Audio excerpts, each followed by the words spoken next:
Bom, pessoal, dando continuidade, agora nós vamos começar a falar sobre interrupção e o timer.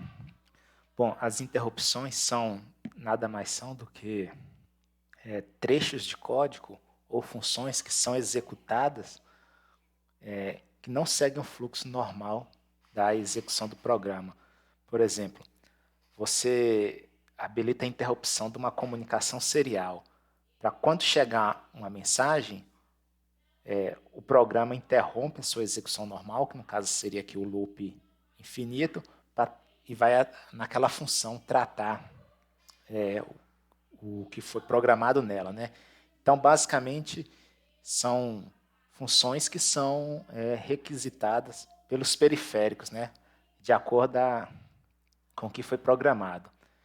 E como havíamos comentado antes, agora no vídeo anterior, nós vamos começar a falar então aqui dessa parte aqui, que é padrão na hora de programar o DSP. Voltando aqui naquele material do workshop,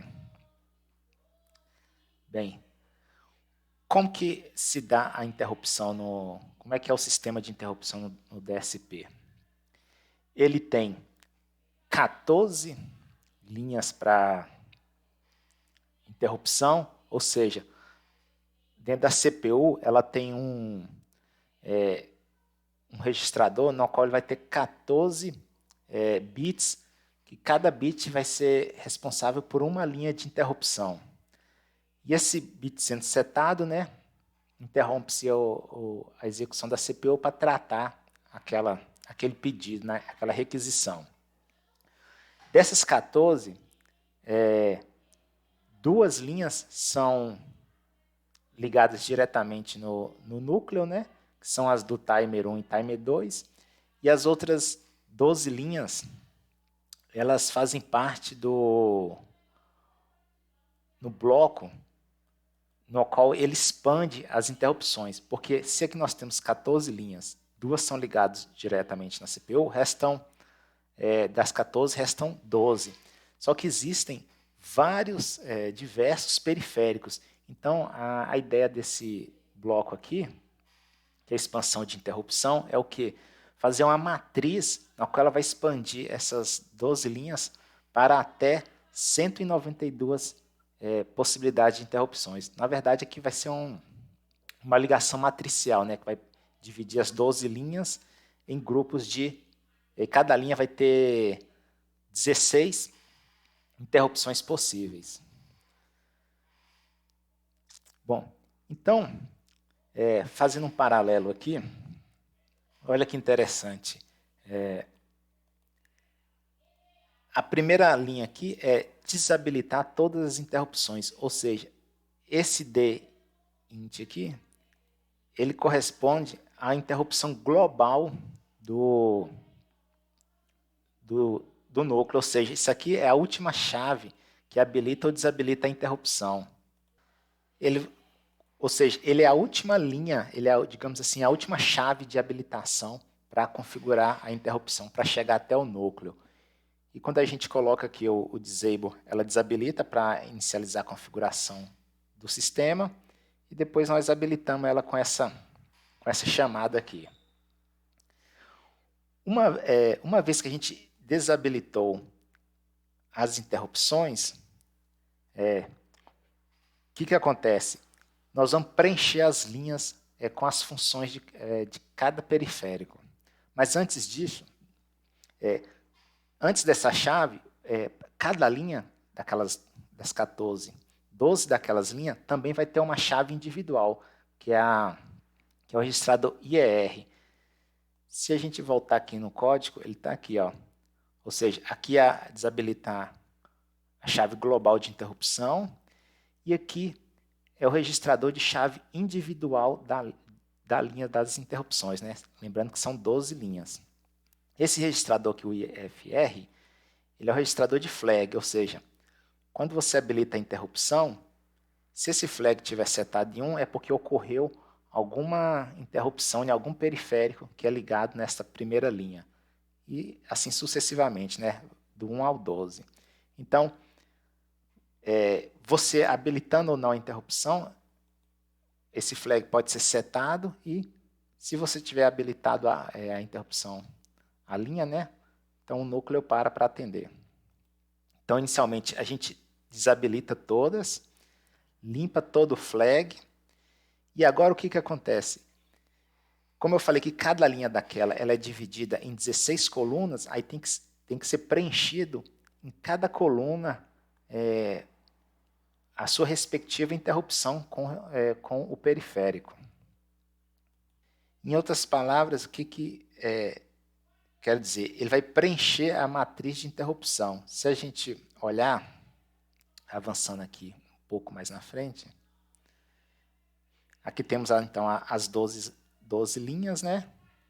E cada linha dessa vai ter 16 colunas. E cada coluna dessa é atribuído a um periférico, né? Que ele vai poder habilitar uma interrupção.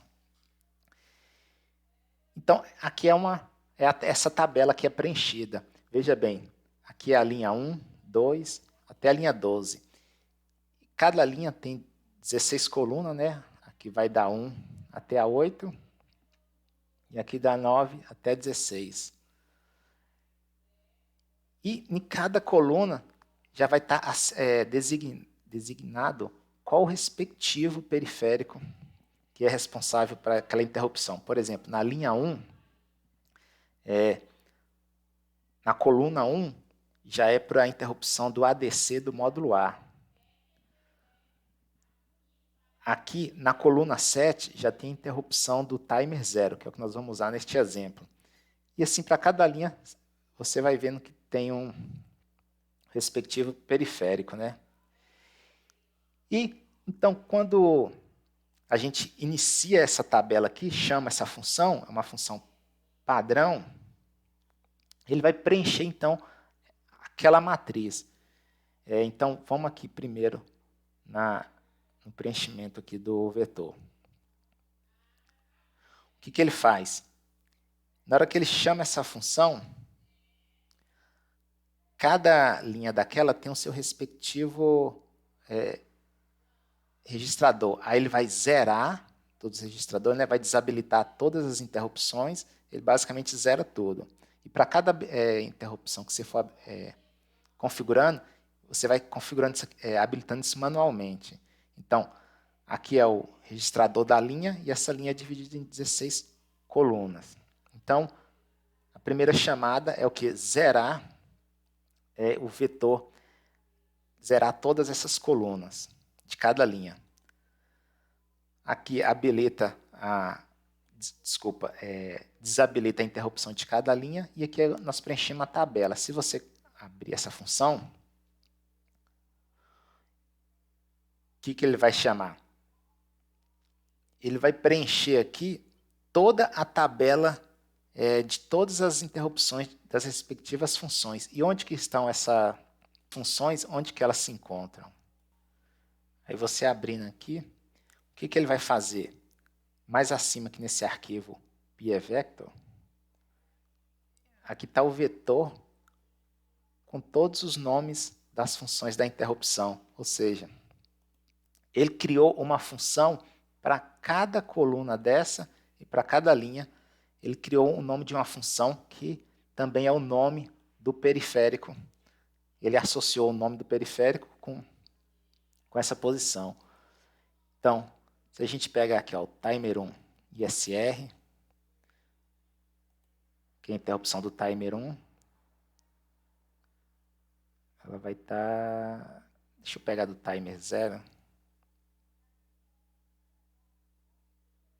Aqui do timer 0, aqui ó, na linha 1, coluna 7.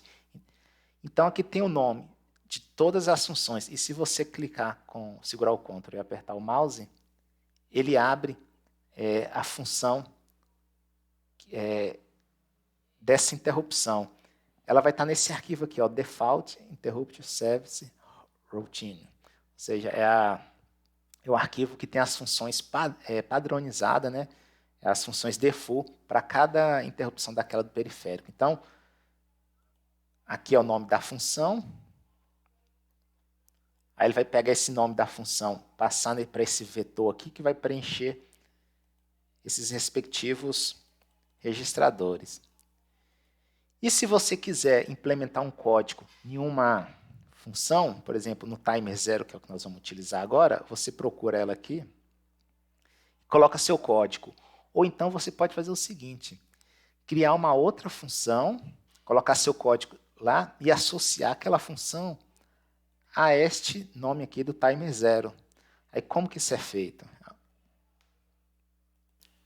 Bom, então como que eu vou criar aqui uma função, né, que ela vai ser executada vai ser chamada na interrupção do timer 0. Aí eu dei esse nome para a função e aqui é o atributo da função quando ela é do tipo interrupção.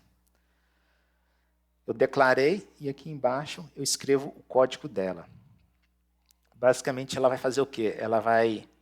Nós tínhamos usado aqui este loop finito para fazer piscar o LED aqui, o LED 31, que é o LED vermelho. Então nós vamos deixar o azul piscando por ele e o vermelho vai piscar aqui na função do timer. Então toda vez que ocorrer uma interrupção do timer, ele vai executar essa função. Mas vocês lembram que lá na função padrão, nas funções default, aqui que está o código do timer 0. Então o que eu tenho que fazer? Eu tenho que associar aquela função minha nessa tabela aqui, ó, no timer 0. Como que eu faço isso? Eu faço lá no próprio arquivo main. Eu vou acessar o registrador da tabela. Como ele é protegido, né, eu tenho que colocar essas duas diretivas para habilitar a edição e aqui depois bloquear. Você pode começar a escrever aqui e usar o autocomplete, né, que é o Ctrl espaço, e aqui você vai ver que vai aparecer todas o mapeamento daquela matriz, né, de todas as funções dos respectivos periféricos. Então, se você não souber, é só dar um Ctrl espaço e ele vai te aparecer todas as possibilidades.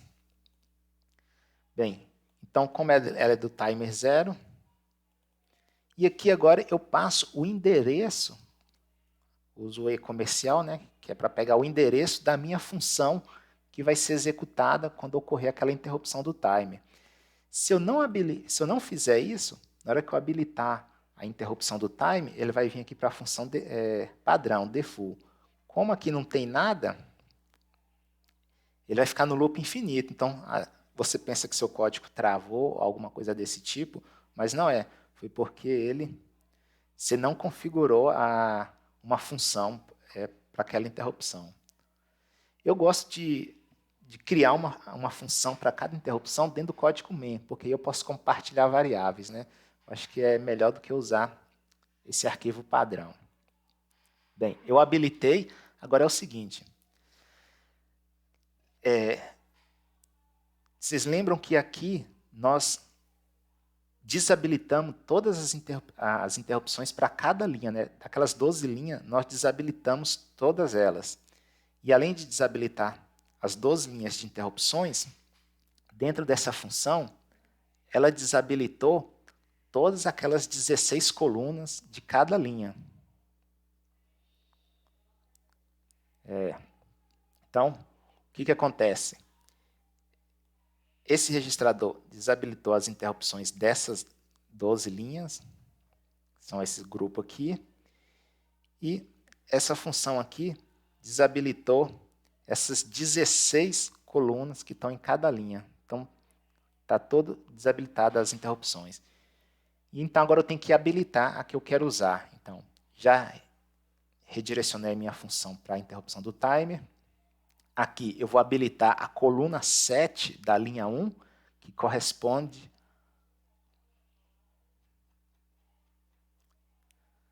linha 7 da coluna 1, que corresponde à interrupção do timer. Se você não habilitar isso, o timer não é acionado.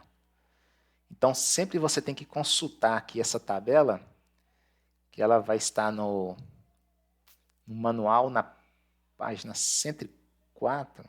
Se você usar o a referência técnica, aqui no controle de sistema, nos registradores aqui de periférico, ele vai estar aqui falando qual periférico está em cada linha e no respectivo grupo da linha aqui, ó, todas as 16 colunas da linha 1. Então, você sempre tem que estar consultando para saber qual que é de cada periférico. Bom, habilitei, redirecionei a função, habilitei. Agora tem um outro passo que eu tenho que fazer, que é o seguinte. Preenchi a função que vai ser executada e habilitei apenas a coluna dentro da linha. Agora o que eu tenho que fazer? Eu tenho que habilitar aquela linha 1 de interrupção. E eu utilizo com esse seguinte comando, a linha 1. Ou seja, aqui é o registrador de cada linha que eu estou habilitando as interrupções da linha 1. Se eu quisesse usar uma interrupção que tivesse na linha, por exemplo, na linha 2, aí eu teria que fazer o quê? Ou um mais ou um ou também serve, né?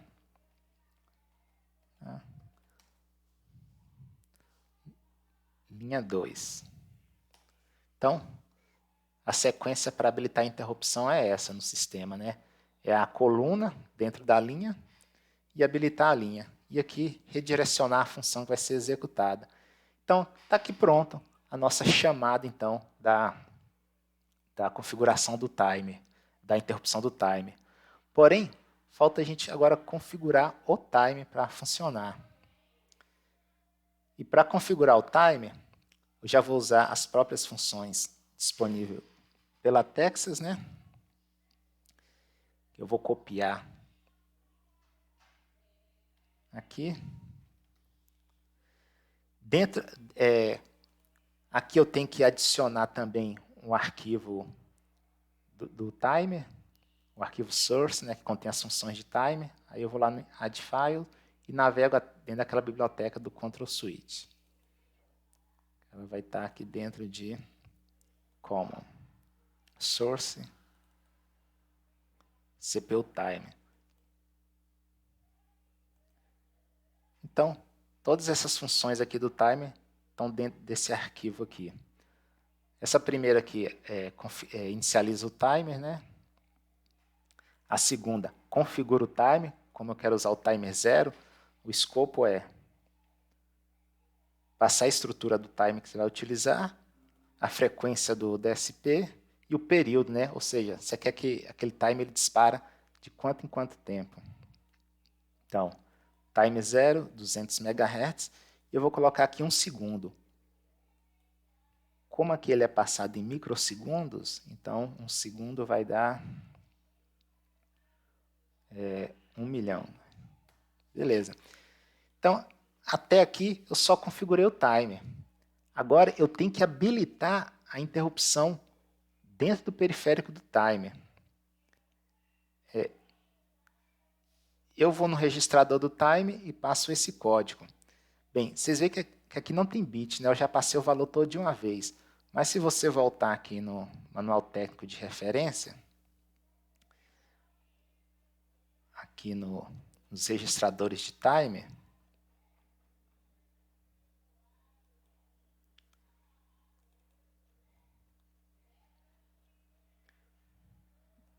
aqui, basicamente, você configura os contadores, até que valor que ele vai contar, o pré-scale. Tudo isso é feito na hora que eu chamo essa função. Então, não preciso perder tempo aqui passando. A única coisa que eu preciso saber é onde que eu configuro a interrupção, que é esse aqui, ó, esse bit. O bit do registrador TCR.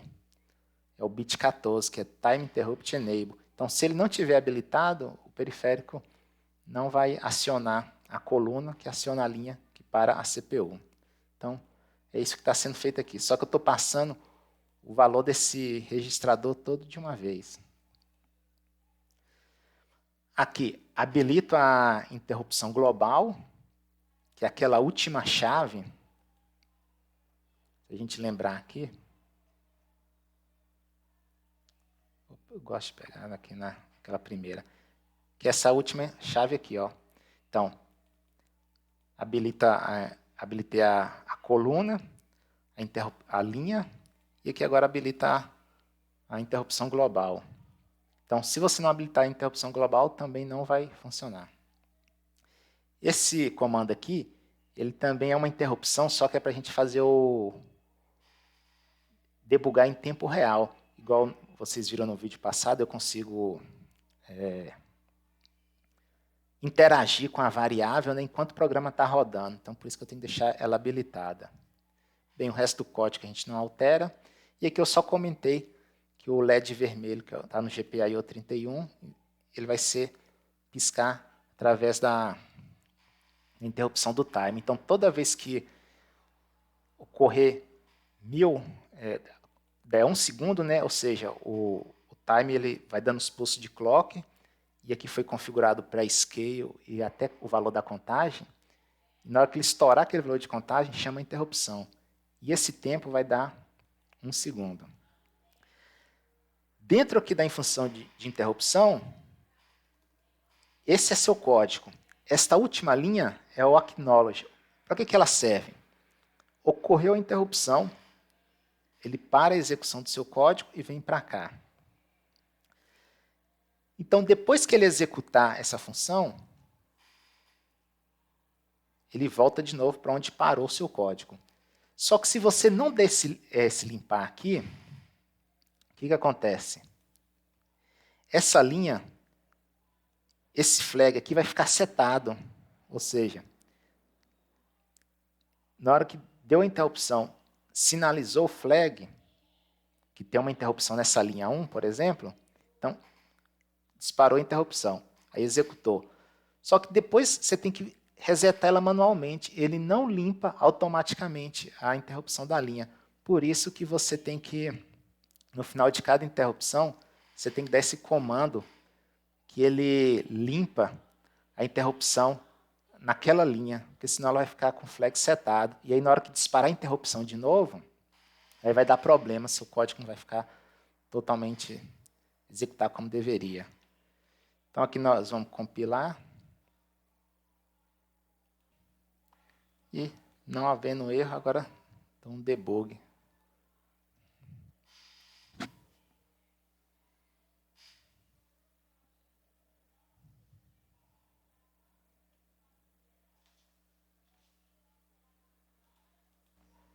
Então, dou aqui para rodar e vou ver lá o DSP.